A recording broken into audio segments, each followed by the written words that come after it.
ನಡೆದಾಡೋ ದೇವರು ಶ್ರೀ ಶ್ರೀ ಶ್ರೀ ಸಿದ್ಧಗಂಗಾ ಸ್ವಾಮಿಗಳು, ನಮ್ಮ ಶಿವಕುಮಾರ ಸ್ವಾಮಿಗಳು ಏನಿದ್ದಾರೆ, ಈ ಮಹಾಸ್ವಾಮಿಗಳ ಒಂದು ಆಶೀರ್ವಾದ ಹೇಗಿದೆ ಅಂತ ಹೇಳಿದ್ರೆ ಈ ತುಮಕೂರಿನ ಜನಕ್ಕೆ ಮತ್ತೆ ಅಲ್ಲಿನ ಸುತ್ತಮುತ್ತಲವರಿಗೆಲ್ಲ ಎಷ್ಟು ಆಶೀರ್ವಾದ ಇದೆ ಅಂತ ಹೇಳಿದ್ರೆ ಅವ್ರು ನಡೆದಾಡ ಹೋಗಿರೋ ಜಾಗ ಎಲ್ಲ ಇವತ್ತು ವಿಭೂತಿ ಇದ್ದಂಗೆ.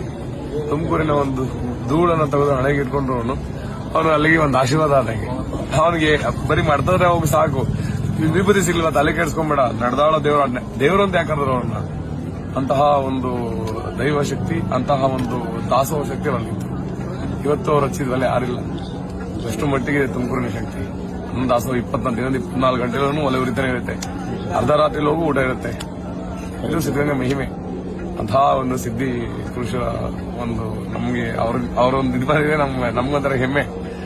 ತುಮಕೂರಿಗೆ, ಸಕಲ ಕರ್ನಾಟಕಕ್ಕೆ ಮತ್ತೆ ಸಕಲ ಸನಾತನ ಧರ್ಮದವರಿಗೂ ಒಳ್ಳೇದಾಗಲಿ. ಗುರುಗಳ ಆಶೀರ್ವಾದ ಇರಲಿ. ತ್ರಿವೇಣಿ ಪ್ರಯಾಗರಾಜಿನ 3 ನದಿಗಳು ಗಂಗಾ, ಯಮುನಾ, ಸರಸ್ವತಿ ಆಶೀರ್ವಾದ ಇರಲಿ.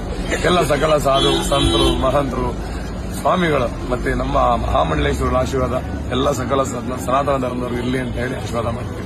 ಗುರುಗಳ ಆಶೀರ್ವಾದ ನಮಗೂ ಇರಲಿ, ನಿಮಗೂ ಇರಲಿ. ಇನ್ನು ನಮ್ಮ ಮಠ ಇನ್ನೂ ಉನ್ನತವಾಗಿ ಬೆಳಿಬೇಕು ಅಂತ ನಾವು ಹೇಳ್ಕೊತೀವಿ. ಇನ್ನೂ ಉನ್ನತ ಸ್ಥಾನಕ್ಕೆ ಹೋಗ್ಲಿ. ಇನ್ನೂ ಸಹಸ್ರಾರು ಲಕ್ಷಾಂತರ ಮಕ್ಕಳುಗಳಲ್ಲಿ ವಿದ್ಯೆ ಮತ್ತೆ ಒಂದು ದಾಸ ಒಂದು ಶಕ್ತಿಯನ್ನು ಪಡ್ಕೊಂಡು ಒಳ್ಳೆ ಜ್ಞಾನವಂತರಾಗಿ ಬಾಳಲಿ ಅಂತ ಆಶೀರ್ವಾದ ಮಾಡಿ ಒಳ್ಳೆದಾಗಿ. ಹರ ಮಹಾದೇವ್. ಚಿತ್ರಗಂಗಾ ಕ್ಷೇತ್ರವೇ ಪೂಜ್ಯರ